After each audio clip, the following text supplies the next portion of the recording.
Hi friends, I'm LJ Jarvis from the Jarvis Show, and welcome to this brand new episode. And to get straight to the point, guys, I am looking forward to tomorrow.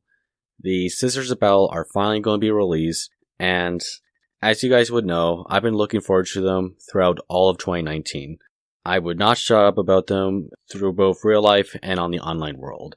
I've been looking forward to these, and the fact that they're finally coming out is really exciting news. I've pre-ordered my models, I pre-ordered the codex, I just can't wait to start building them, trying out my new paint scheme, and to of course read through the codex and start making a lore video. And to celebrate this, I thought about making a special video with you guys about why I've been looking forward to these. Why I've been looking forward to these Sisters of Battle, and why I've been so ecstatic about them. And to understand this, let's rewind a few years. Back when I was just starting out Warhammer 40k, I was flipping through the 6th edition rulebook and reading the snippets of lore about each of the factions within 40k. I am really liking the stories and lore about each of the factions, about the Orcs, the Space Marines, the Tau, the Eldar, the Imperial Guard, and eventually I would actually start reading about the Sisters of Battle. And I think it was this army that made me say, okay, this is the game for me. Reading about them and seeing their artwork within the rulebook, I was just thinking like, wow, this would be a really cool army to get.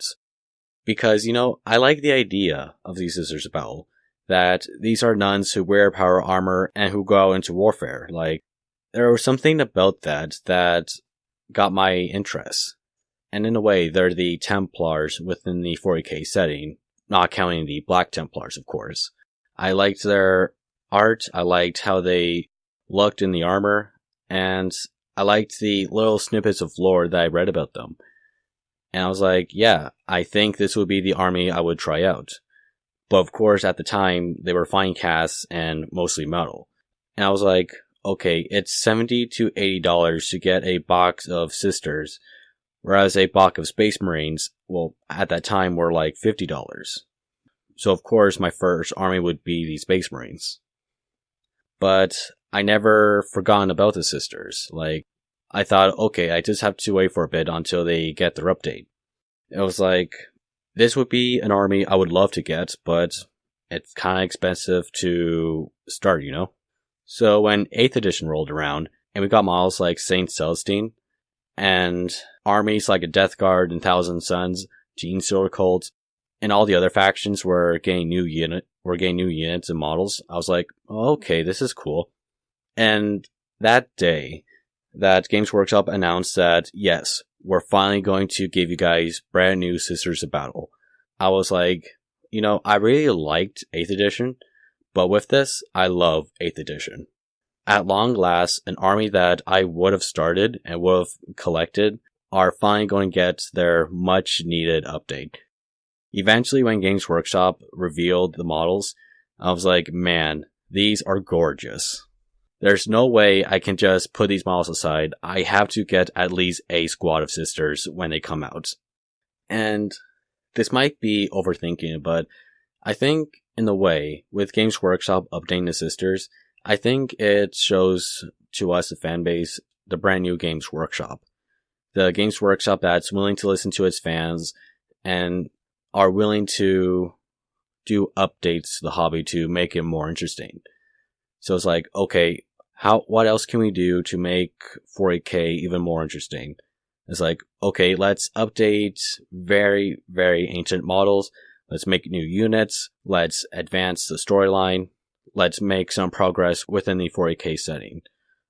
And that's what they did. They gave us brand new units for each of the armies. They're giving us the much needed spotlight within each and every faction.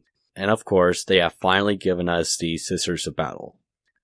There's not enough words for me to describe how appreciative I am of Games Workshop by doing this.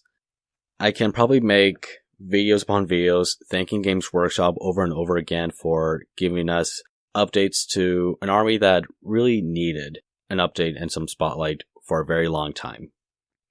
Again, there's not much I can say.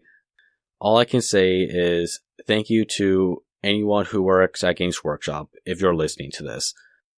Thank you guys for listening to the fan base and giving some updates to an army that almost everyone wanted. And with this video, I can probably finally shut up about these sisters now. Anyways, that's all I have to say for now. But before I go, if you have an interesting story about the sisters battle, like if you've been wowed by the new models, and if there are stuff that you're looking forward to from them, or perhaps even Games Workshop as a whole, let me know in the comments. So again, this has been Jarvis from the Lewis Jarvis Show. Thank you so much for watching, and I'll see you next week. And if you like this video and you would like to subscribe, then make sure to activate the bell notification button so you'll never miss an episode. And if you enjoyed this video, give it a thumbs up, consider subscribing, and I'll see you again soon.